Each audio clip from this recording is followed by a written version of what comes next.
Hello, everyone, and thank you so much for tuning in to this week's episode. Happy Saturday if you're listening here on WLS AM 890. Hope you're having a wonderful weekend. I'm talking Chicago Cubs spring training over the next hour because let's be honest here, it's absolutely freezing. Holy mother's milk, is it been cold here in Chicago? So I just want to start thinking ahead a little bit about flowers blooming, about brighter, sunny days ahead, and baseball hopefully right around the corner. As of this taping, I am pre-recording this episode. Justin Turner has just signed with the Chicago Cubs. I think this is a good, solid signing for the Chicago Cubs. I don't really think it tips the scales one way or the other of whether all of a sudden now the Chicago Cubs are going to win 100 games and go all the way and win the pennant. But the good news about Justin Turner is that he has some experience, a little bit of experience playing third base. I don't think you're going to see a lot of him there. He is 40 years old. His metrics aren't very good at the third base position. But look, if you were trying to bank on the possibility of Matt Shaw taking the position at third base and running with it, you still have to have the guy sit for a couple of days here and there. That's why they sign a guy like John Birdie. That's why you bring a guy like Justin Turner in. The other part about it, too, with Matt Shaw is that if he hits a couple skids, or maybe he doesn't get off to the fastest start, and some Cubs fans start getting after him a little bit on socials, maybe they can back off of him a little bit, and Turner can eat up some time. The more important one is you're probably going to see him on days when left-handers are on the mound instead of Michael Busch at first base, maybe a little bit also at the DH position. Justin Turner, $6 million, not a bunch of money. Still a very, very professional hitter, /259 with the 364 on-base percentage last year, 383 slugging, 114 OPS plus, only 11 home runs. He is only one season removed from hitting 23 home runs and driving in 96 RBIs. Now, a couple of metrics, advanced metrics that are going to scare you. The first one is, in terms of bat speed, he is at the bottom of Major League Baseball in terms of bat speed. But on the other side of it, in terms of barrel rate of him actually hitting the ball on the nose, he's in the 95th percentile. So you make sense with that. He's not going to hit the ball incredibly hard, but he is going to hit it solid and sound. He's still great at controlling the strike zone, given that 364 on base percentage. And oh yeah, he had a great September last year for the Seattle Mariners, popping an 845 OPS.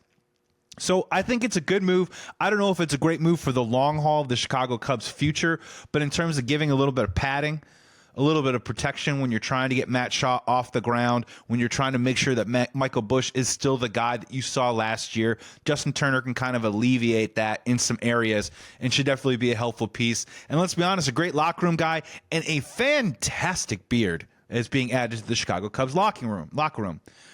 Okay, I digress. We're moving on to my Chicago Cubs top 5 spring training storylines, fears, and thoughts. They're in no particular order, but as we're kicking off spring training, these are just some things rattling around my head and some things that I want Cubs fans just to keep an eye on a little bit as we get a little bit closer to the season. Now, the first one, this topic is more of a spring training thought. And this is hopefully going to inform the rest of this exercise and hopefully informs you about how you're going to approach the Chicago Cubs heading into this year. Now, when we talk about baseball teams, especially let's just keep it here in the city of Chicago. When we talk about baseball teams in Chicago, it really kind of falls into two major categories. Category number one is we're either talking up our team, as in, let's be honest, maybe our team isn't as good as we think that it is, and it's spring training right now. So if this guy hits, and if this prospect emerges, and if this aging veteran turns back the clock a couple of years, and you put it all together, all these ingredients, and turns it into this magical season that could possibly take you all the way. That's the talking up part of baseball. The talking down part of baseball is when you look on paper and there is so much talent popping off of the page that you're saying to yourself, wow, could this team be the one? Could this team win 100 games? Will they win the division in a landslide? And sometimes you actually have to talk yourself down to say, whoa, baseball's a long season. There's health concerns, there's injuries, a lot of different things can bounce a different way, and baseball's a funny game. And then there's the middle part of it, which I don't think in Chicago happens very often, where we just say, hey, you know what, this baseball team, top to bottom, is lockdown good. They're just good. I don't know how many wins they're going to have. I know that they're going to probably have more than 85. I don't know how far they're going to go in the playoffs. I just know that they're making the playoffs. Set it, forget it, rock and roll. And to be honest with you, there haven't been a lot of those teams here in Chicago. And if we're being honest with ourselves, I really can kind of think of only two eras in Chicago baseball in my personal lifetime when the just good category actually factored into baseball in this town. The first one was, in my opinion, those early 90s White Sox teams. That team that probably played from 1990 to 1994. They had a playoff appearance against the Toronto Blue Jays. Obviously, the big strike year, they were one of the best teams in baseball. That team was just good. You didn't know exactly how many games they were going to win. You just knew they were going to win a lot. You didn't know exactly how far they were going to go in the playoffs, but you knew they were going to the playoffs. They were going to roll the dice, and you would roll with that team any day of the week. And the only other one I can think of is probably that 2017 and even that 2018 team from the Chicago Cubs after they won the World Series. I'll even throw the 2016 team in there too as well, because that was a little bit of a talking down after that 2015 season, just because you had all that Cubs angst and you had a lot of that Cubs agita going into the year of, yeah, they went pretty far in 2015. How far could they go in 2016? All I know is that 2016 team, we knew that the Chicago Cubs were going to be good. We didn't know how far they were going to go, but we knew they were going to be damn good. And then after that year in 2017, we knew the exact same thing. And even in 2018, if you remember, they collapsed in September. They had an opportunity to go to the playoffs. They couldn't beat the Colorado Rockies, and they found themselves on the outside looking in. Even with that team was just good. You knew what you were getting. So the better part of my life, over 40 years of watching baseball, and trust me, I was watching from the womb. The Chicago Cubs or the Chicago White Sox have fallen into two categories in this town. As a fan, you're either talking yourself up or you're talking yourself down. Now, when we talk about the talking yourself down, there are only, again, few moments where this situation actually applies to our baseball in this town. Consistency has not been our forte on either side of town for a long time. I would say 80% of the time, we're talking ourselves up. The same way we're going to be talking ourselves up on this 2025 Chicago Cubs team. So I went back through history about a talking down, a team that had a really successful season in this town. They came back that following year, made even more improvements, and you thought the sky was the limit. To the part where maybe you had to talk yourself down to say, well, let's just see how this rolls out. And through that wisdom, you were actually proven correct. Because as we know in this town, it's hard to build a sustained winner and keep a sustained winner in this town baseball-wise. Maybe some of that has to do with ownership on both sides of town. I'll let you be the judge on that one. So looking back in history, what were the great talking down teams of the year? The teams that on paper, heading into spring training, you said, this team is so ready to roll. This baseball team is ready to dominate, and I can't wait to see how far away they go. I think that they're so good that I actually might have to temper my expectation and talk myself down. Let's move all the way back to 1999. This is following the 1998 Cubs. For those of you that don't remember, that was the summer of Sammy and McGuire. That was the summer of Kid K striking out 20. That was the summer where that team was absolutely fantastic from start to finish. They trade for Gary Gaetti at the deadline. He's awesome. He hits over, I think, 320 down the stretch. They beat the Giants going into the play-in game. By that point, Kerry Wood's already a little injured, and they get wiped out by the Atlanta Braves, which honestly is nothing to be that ashamed of because the Atlanta Braves wiped out a lot of National League teams in the 90s. So heading back, we're running it back, ladies and gentlemen. We're bringing that exact same team back, a full season of Gaetti, feeling pretty good about ourselves. 1999, let's go. I actually have to maybe talk myself down to temper my expectation. Well, what happens, folks? The talking down was correct. Cubs lose over 90 games. The Gary Gaetti experiment, while great, picking him up down the stretch, hits 204. Mickey Morandini, the year before, great pickup, hits 296 for us. Absolute linchpin at the top of the lineup. Mickey Morandini, he slides down to 240-something. He was way worse. Steve Traxel won a bunch of games for that 1998 team, was absolutely awful and led the league in losses that year. Kerry Wood is hurt, barely even pitches, doesn't pitch at all. That talking down was appropriate. And again, the Chicago Cubs, as they did for many, many years, up until the point where they won the World Series, would always tease you and tantalize you with one pop-up season in the very next year, not just come crashing back down to earth, but the ship would plow into the ground 20 feet into the Earth's core. What was another great talking down moment? Chicago Cubs, I'm going to roll it forward to 2004. Chicago Cubs, again, 2003. That's the Bartman season. You're trading for Aramis. You trade for Kenny Lofton. You trade for Randall Simon. Those are all amazing, great pickups. They roll in there. It's Wood and Pryor. They're amazing. What happens in 2004? They sign Greg Maddux. Midway through the season, they trade for Nomar Garciaparra. That was the year when Pryor and Wood were on the cover of Sports Illustrated. Everyone thought, was this the year? 2004, is this it? The Chicago Cubs finally break the curse and win the World Series. If that's not a talk me down season, I don't know what it was. We were so excited for that year. And in a weird, strange sense, I think a lot of people look back at that 2004 and think of it as a major collapse or a major disappointment. The Chicago Cubs won 90 games. Chicago Cubs actually won one more game that year than they did the previous year in 2003 when they almost went all the way. Cubs in 2003 won 89. Cubs in 2004 won 90. But there were some problems there, right? Greg Maddux was good, was no longer the great Greg Maddux that we knew before. Wood and Pryor get hurt. Pryor barely pitches. He collides with Mark Giles at second base. He hurts his shoulder. We rarely hear from him again. Kerry Wood fought injuries most of the year. I think he only made 22 starts. In a weird, strange twist, everyone looks at that 2004 as a disappointment. LaTroy Hawkins in New York, they blew a lead.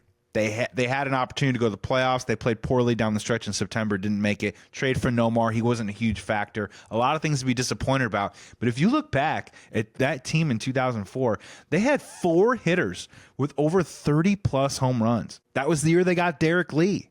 He hit over 30. Aramis Ramirez hit over 30. Moises hit over 30. Sammy Sosa hit over 30. And, oh, yeah, Corey Patterson hit 24. We might get one guy on this year's Cubs team that does that. That was certainly a talk me down season. On the south side, a couple quick, easy talk me downs. 2001. In 2000, obviously, they play fantastic. Frank Thomas is an MVP year. They go through, they get a lot of great pitching from Mike Soroka, James Baldwin, Jim Parquet, guys kind of out of nowhere, this great rotation. They go to the playoffs to get absolutely wiped out by the Seattle Mariners, but they come back that next year, and they make some serious moves. They bring in David Wells, who at the time was a Cy Young-type candidate. They had young guys like Rocky Biddle. People were so excited for Kip Wells. Mark Burley, John Garland were breaking their way into the big leagues. And it was a big talk me down season of, man, this lineup, this roster looks absolutely stacked. We couldn't quite bet on them being easy World Series contenders, but man, it was a bit of all right, well, let's see how they do, and can they do it again?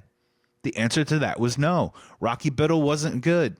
Kip Wells was uneven. David Wells was a bit disappointing. Mike Soroka never pitched again in the major leagues after leading the team in wins that year in 2000. James Baldwin was not the same guy. He was not very good that year, and Jim Parquet was awful that very year and got kicked out of the rotation pretty early. That team lost over 90 games. So sometimes when you head into a year with the full head of steam, the talk me down, sometimes it is a precursor and a harbinger of bad things to come. And then the other one, of course, is the year after the White Sox win the World Series in 2006. It was a bit of a talk me down. It was a little bit of they are just good. They traded Aaron Rowan for Jim Thome. He was awesome. They brought in Javier Vasquez. They win 90 games, but again, they don't make the playoffs. And the talk me down was, of course, can they do it again? Does Jim Thome still have it? What does this team look like? And it turns out that they were just good, but they just didn't go very far. That amazing starting rotation that they had. Only the lowest ERA in their starting rotation that year was 4.27. They had Freddie Garcia. He pitched 216 innings, had a 4.53 ERA. Mark Burley, 204 innings, 4.99. John Garland, 211, 4.51 ERA. Vasquez pitches 202 innings with a 4.84 ERA. And Jose Contreras almost makes the 200 club for all 5 starting rotation guys with 196, but with an ERA of 4.27. So where does this fit in with the 2025 Cubs? Unfortunately, I think this is still a talk me up team. And we're going to get into a lot of factors of why I feel that way.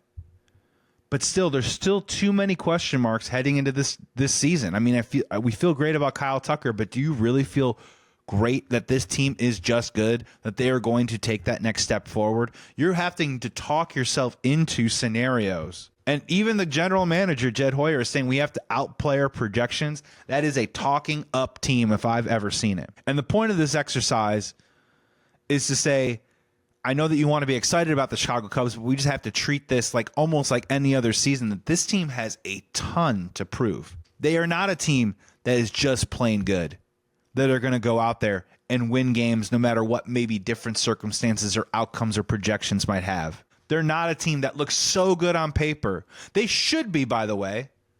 They're $40 million underneath the payroll of what they paid last year. This should be a team where you're talking yourself down if they brought in a Jack Flaherty or an Alex Bregman. But no, they're a team that you're talking yourself up into. And trust me, in this exercise, the rest of the episode, I am going to try and talk myself up and talk myself into this year's Chicago Cubs.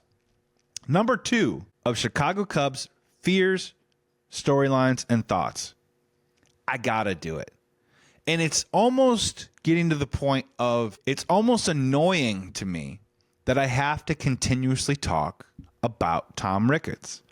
It's not fun, but in this town, in Chicago, and in Chicago sports, I have never seen ownership across all of our teams be under the microscope, and rightfully so, more than ever in my life. And it's really deflating and a little depressing that the Chicago Cubs are probably going to be the most successful sports franchise in this town in 2025. I'm holding out hope for the Chicago Bears, but I probably have more faith in the Chicago Cubs at least being above 500 in the mix, possibly make the playoffs. And it really is a shame that there still are a lot of criticisms that I could levy at ownership on a team that should be the best team in this town, Chicago Cubs. And the way that I'm going to attack this is, I think there was a great article on ESPN.com that came out this week. It was written by Buster Olney.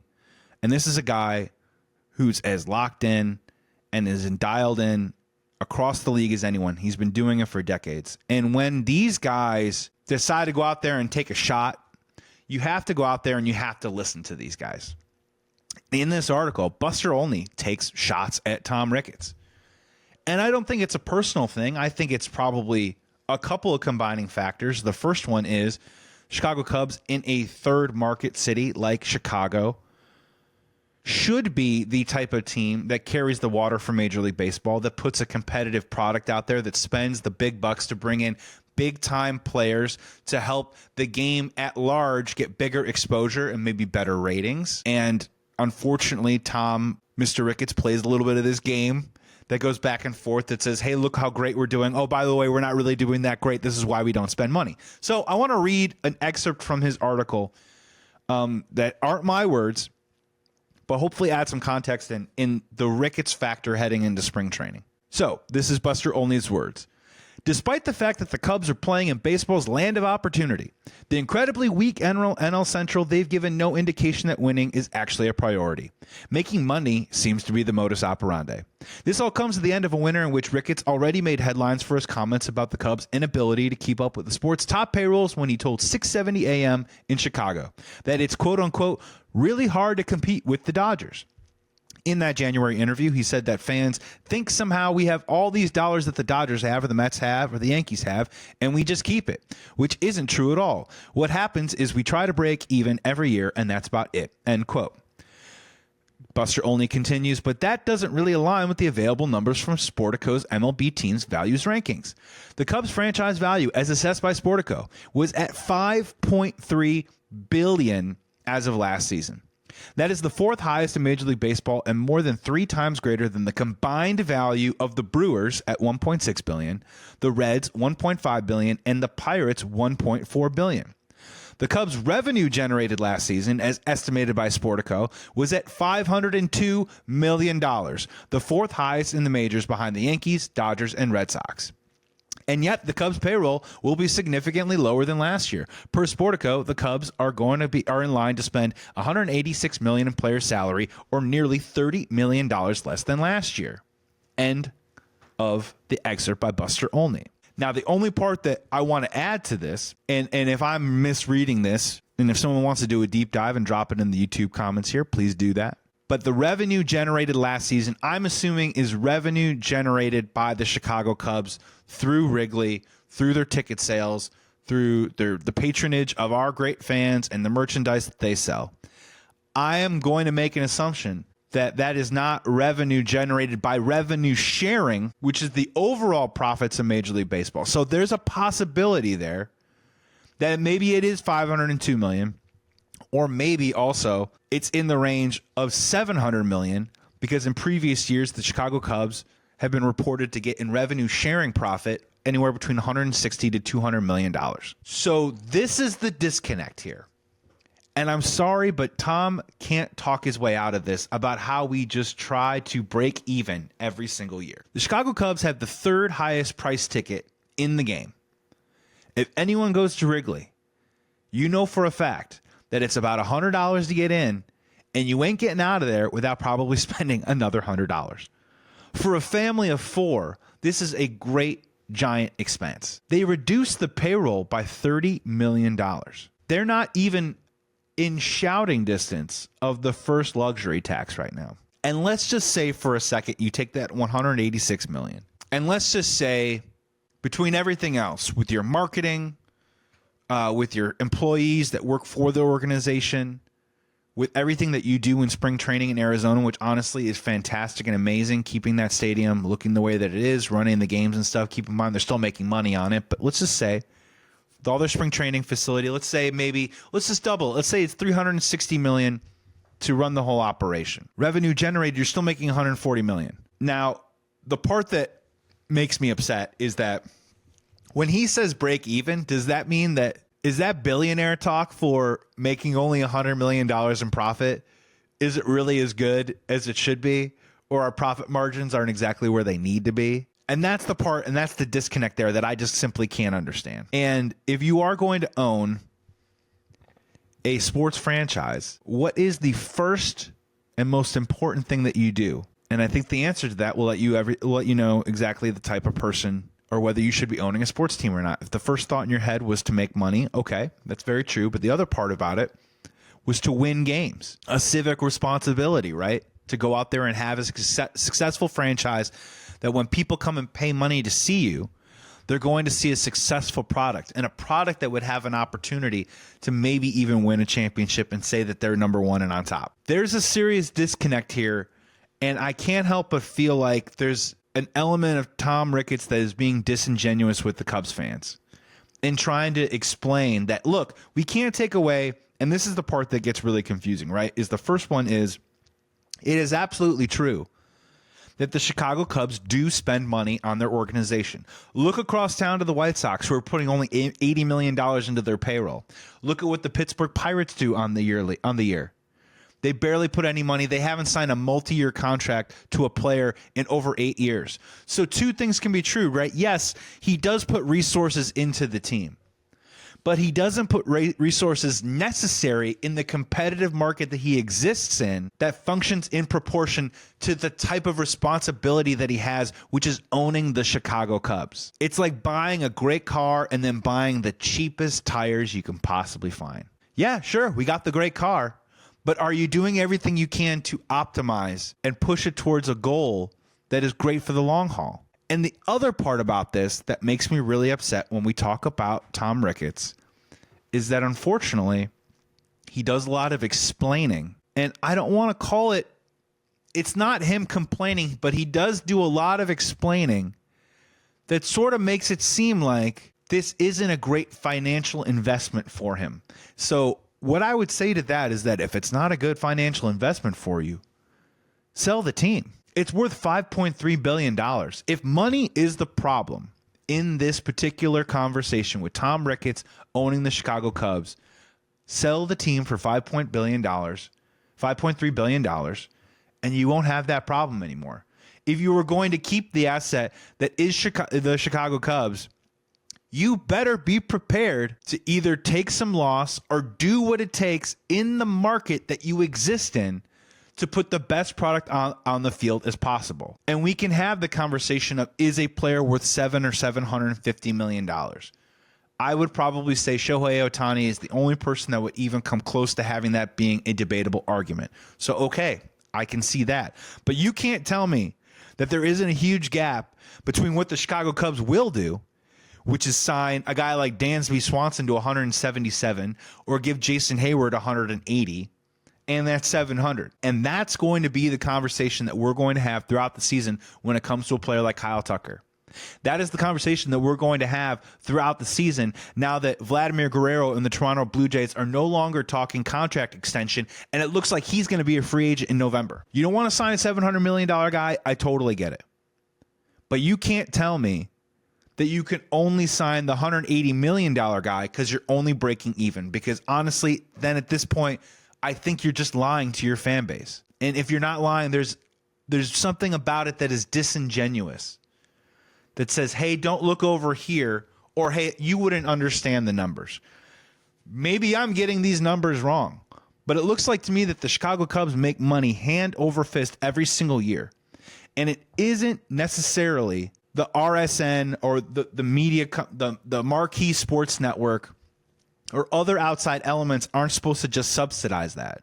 It's supposed to come from ownership. If you want to sell more advertising, go for it. Oh, yeah, that's right. They did. They now have patches on their jerseys. They have concerts there all the time. Wrigleyville is bought, and it is making money on the regular. This is all going according to the Ricketts family plan. So it's a get in or get out situation for me. If you think that the Chicago Cubs deserve a winner on the field, you got to play in the big boy market and spend the money. If you don't, and if you say, hey, we're just breaking even and this isn't financially sustainable and on and on and on, I'm not going to disagree with you, but then sell the team.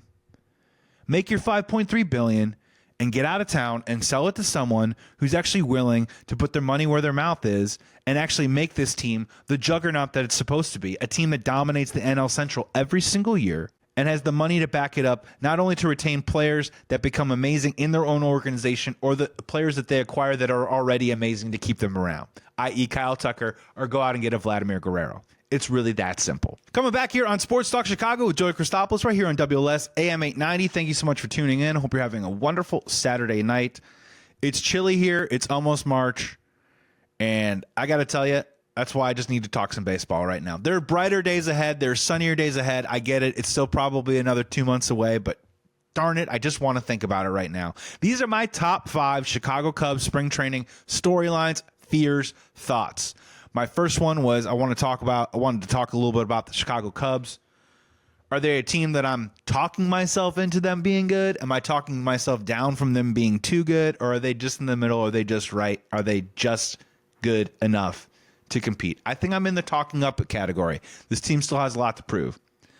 And then the other thought was my rant on Tom Ricketts, the guy who continuously tells you that he has no money, he desperately needs money, and for all of us just to leave him alone and to shut up about it, which I find to be patently false.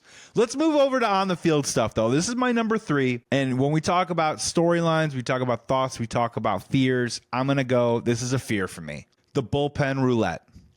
Now, I have done in previous episodes, and I truly do believe this, that as we stand right now, and this is me getting my talking up about the Chicago Cubs hat on for the rest of the 2025 season, I think that this bullpen is going to be improved. I think the pieces, I think the stuff profile in itself is already going to be vastly improved from last year. I also think, too, as well, that the bullpen last year was so bad that Jed Hoyer, it is as much of his fault, and he is complicit in building a bullpen that probably cost them a playoff spot last year.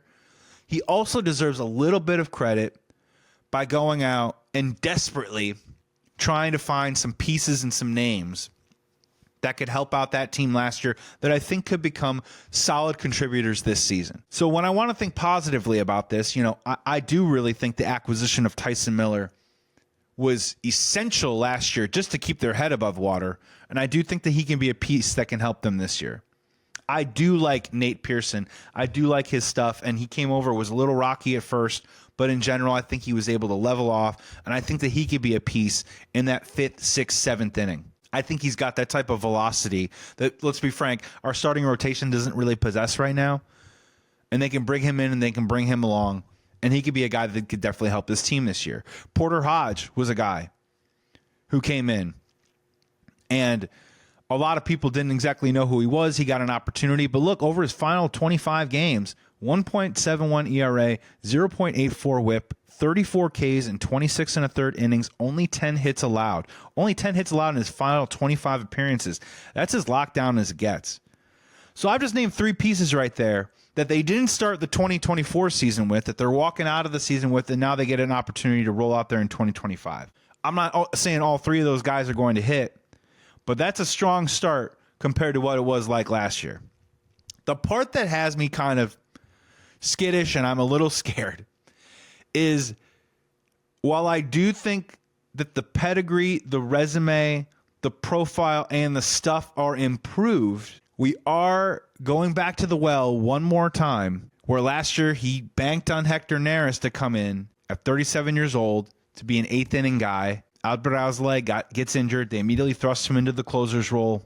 And Hector Neris is, as I documented last year, and a lot, if you want to check out my Twitter, I think he was probably top 2, maybe even the worst Chicago Cubs closer that I've seen over the last 25 years. The stats back it up. I mean, he was awful. I mean, the guy sees an open road on a Sunday and calls his buddies just to come out to build some traffic, because he always had base runners on. And the part that scares me a little bit is, Ryan Brazier had a great last year for the Dodgers. I said last year that the Chicago Cubs should try and trade for Ryan Presley. Well, they finally do. They come in. He's an established closer. He's pitched in huge games before. His stuff isn't amazing, but I think he knows how to get the job done, and he has a lot more experience than Hector Neris. My only fear is that both of those guys are at 36, 37 years old.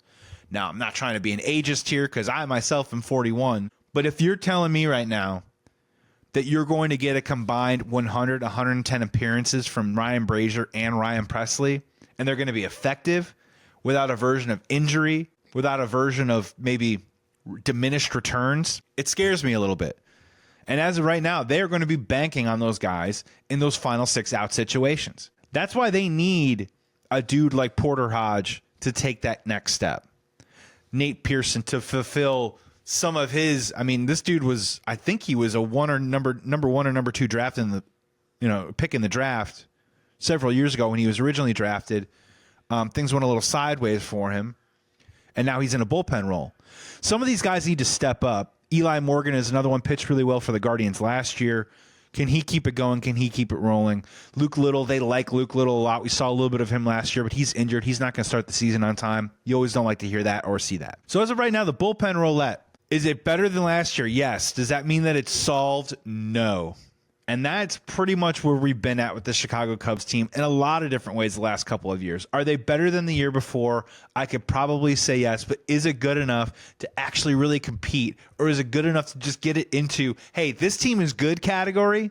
No, they're not there. This is still a talk me up situation.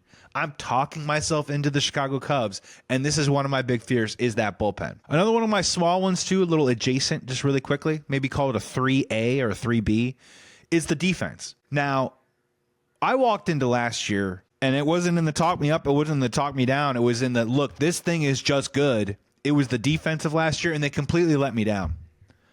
They turned the ship around, and yes, they got some gold gloves out of it for sure by the end of the season, but if you talk in general those first couple months, this is supposed to be your strength on your team. The set it, forget it, don't worry about it. If everything goes wrong, at least we have this on our team, and it was supposed to be our defense. The first 2 months of last year were not up to snuff. So I'm walking into this year now, trying not to make the same mistake twice. Yes, this defense could be absolutely excellent. Do I think that there is a better middle infield combo than Nico Horner and Dansby Swanson? I don't. It's a beautifully turned double play. Do I think Matt Shaw is going to be okay over a third? I do. I think he'll be better than Chris Morel, which is saying a lot. And I think he'll be better than Isaac Paredes, also saying a lot. Michael Busch turned out to be a pretty solid first baseman by the end of the year. Kyle Tucker's known to be a Gold Glove caliber, Gold Glove winning right fielder. We all know PCA could possibly become the best center fielder defensively in the game by the end of the year. And Ian Happ has won several Gold Gloves, especially last year. So this defense could be excellent. But again, it's going to be a key for it to get off to a strong start, because that's what it is. If this is going to be the strength of your team, you got to steal some outs along the way, and you certainly can't make mistakes. And unfortunately, to start off last year, that happened way too often. My number 4, Chicago Cubs spring training, storylines, fears, and thoughts. Right here on Sports Talk Chicago, you are listening to Joey Christopoulos right here in WLS AM 890. Thanks for tuning in on a Saturday. This category is just called a who's on the way up and who's on the way down. And this is a little bit in the fear category for me personally. My biggest fear, to be honest with you, is right now still this offensive lineup. And I think we got a strong dose of it last year where, and hopefully this pays off dividends, right? But at the time it was painful to watch. And I think one of the big reasons why Jed Hoyer moved on from David Ross, moved on to Craig Counsell was a couple of different reasons. But some of the main ones were, one, Craig Counsell has a great track record and won a ton of games with less payroll on his roster in Milwaukee.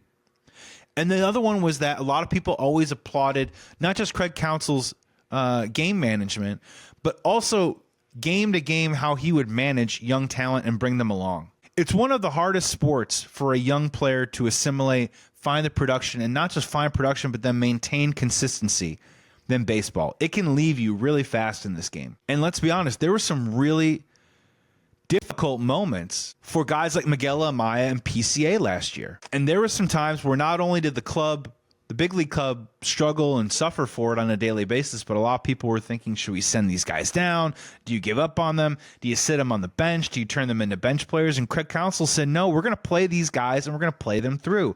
And to the players' credit, they rewarded that patience with production.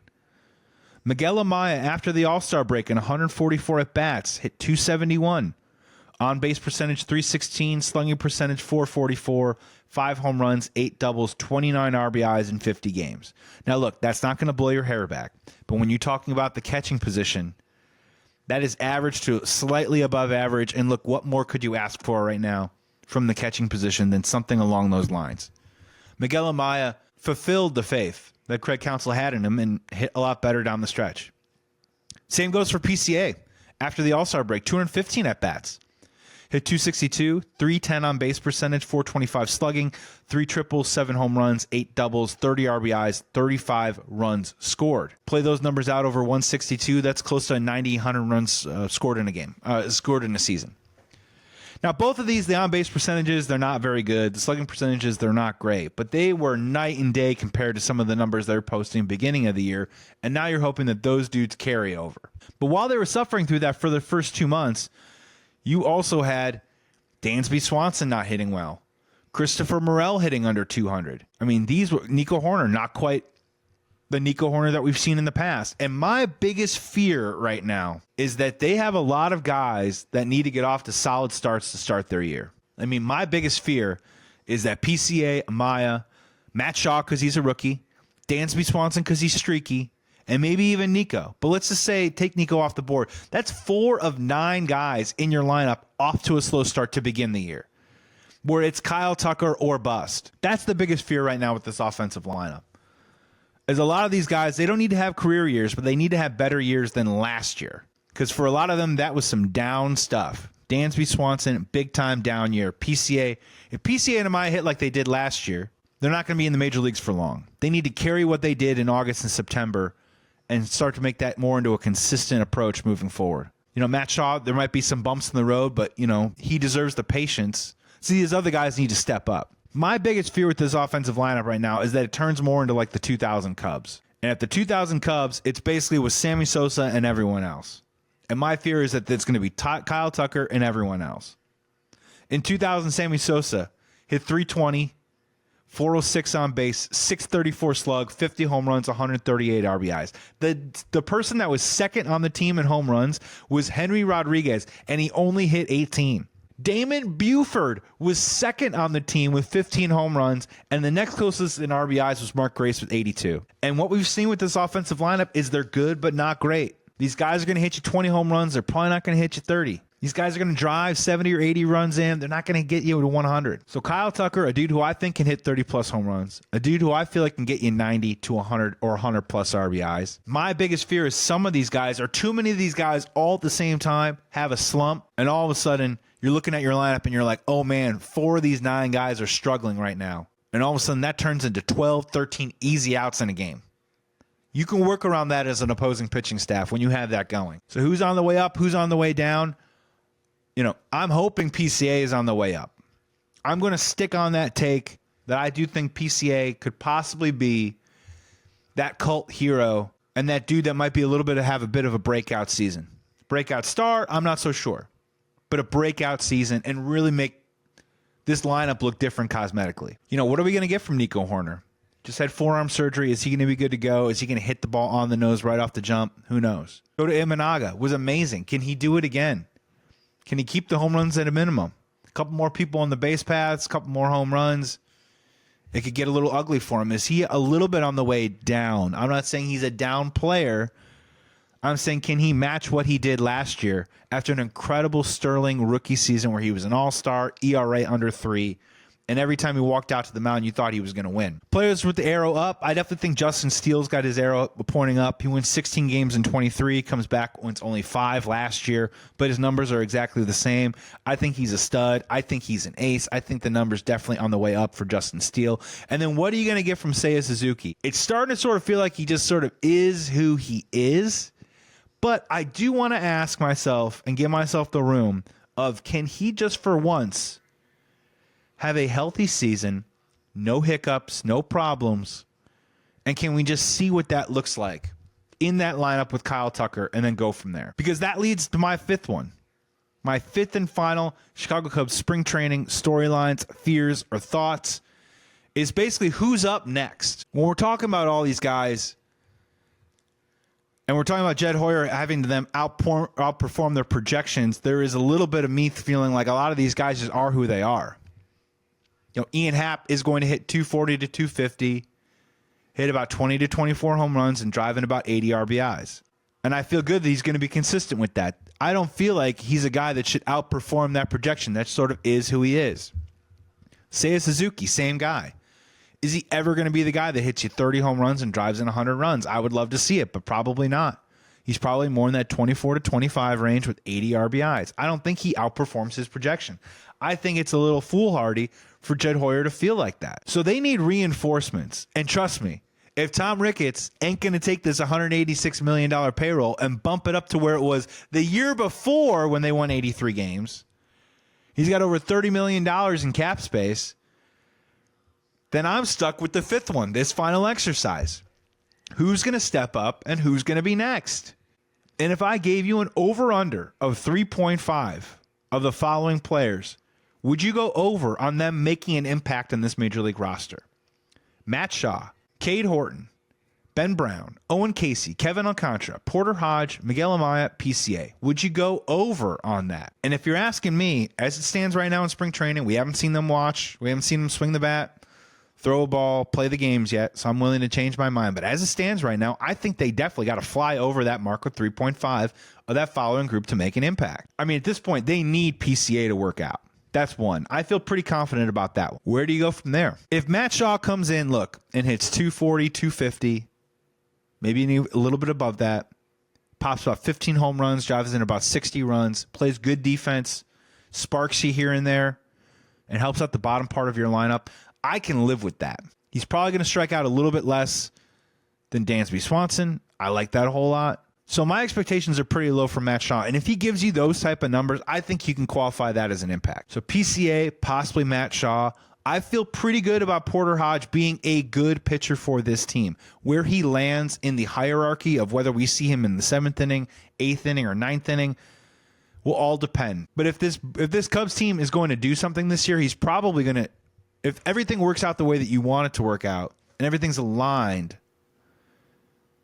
you would think it'd be Porter Hodge in the 7th, Brazier in the 8th, Presley in the 9th. And if that's the case and Porter Hodge is on his game with that 1.71 ERA over his final 28 games, that is a great start to locking up some victories 7th inning on. The one that I'm looking at here, and I'm really curious about, is I absolutely loved what I saw from Ben Brown last year. Ben Brown had a small fracture in his neck. They shut him down. And I think out of an abundance of caution, they probably shut him down longer than he needed to be, because he's young. He's got a lot to do in this league. Hopefully, a lot to grow and a lot to fulfill.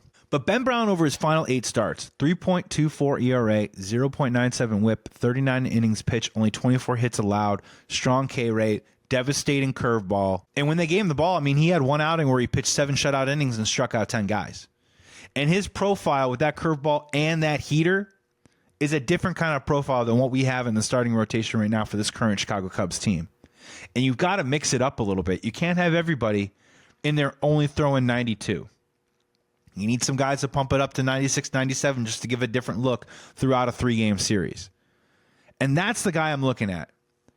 Cade Horton, I'm tempering my expectations, and I think so should Cubs fans. He got hurt last year, still needs to work on a third pitch. I think they're going to give him a ton of time down in the minor leagues and not even mess with it unless absolutely necessary. On KC, Kevin Alcantara, those are the type of guys that, look, if there are some injuries, and there'd have to be several in the outfield for it to happen, maybe they can come up and make an impact, but I'm not banking on it. So if you're getting over that 3.5, and I think they're going to need an over on that 3.5, PCA, Matt Shaw, Ben Brown, Porter Hodge. I think those are my 4. I'm just not banking on Miguel Amaya lighting the world on fire. I just don't want him to hurt us. Does that make sense? Go out there, do your job, and just hit a decent number and provide a semblance of a threat out there. Hit the ball hard every once in a while. Pop one over the fence. We're not expecting a ton out of you, but you can't do what you did in the beginning of the year and hitting 170, 180, and just being an automatic out every time you come up to the plate. Just can't have that happen. So if the Chicago Cubs want to do what they want to do, win over 90 games, win the division, I mean, it's going to take more than just Kyle Tucker. It's going to take some of these young guys who we've been waiting on for years. And a lot of people love hopping into the comments and being like, trade so-and-so for a bunch of prospects because it's so easy to say. Those guys got to come up and those guys got to perform. The time is now for a lot of these prospects. Matt Shaw, Ben Brown, Porter Hodge, PCA, Miguel Amaya, and to some extent, if they get the opportunity, Owen Casey, Cade Horton, Kelvin Alcantara. Some of these dudes, if the over is 3.5, they got to hit that over and be an impact for this Chicago Cubs team this year. That's the way that you're going to get some stability in this organization. We've waited long enough on a lot of these dudes. Some of them need to start coming up and provide some results. If they do, then all of a sudden, I'm not going to be talking myself up on this team. We can start at least saying to ourselves, the Chicago Cubs are just good and maybe just good enough to make some noise in the playoffs. That's going to do it here on Sports Talk Chicago with Joey Christopoulos. Thank you so much for tuning in. This is WLS AM 890. I appreciate the time. I appreciate the listen. Have a wonderful rest of your Saturday. Stay warm, Chicago. I will be back next week. Enjoy your drive wherever you are. Enjoy your evening. And I will talk to you next week. This was Sports Talk Chicago with Joey Christopoulos right here on WLS AM 890.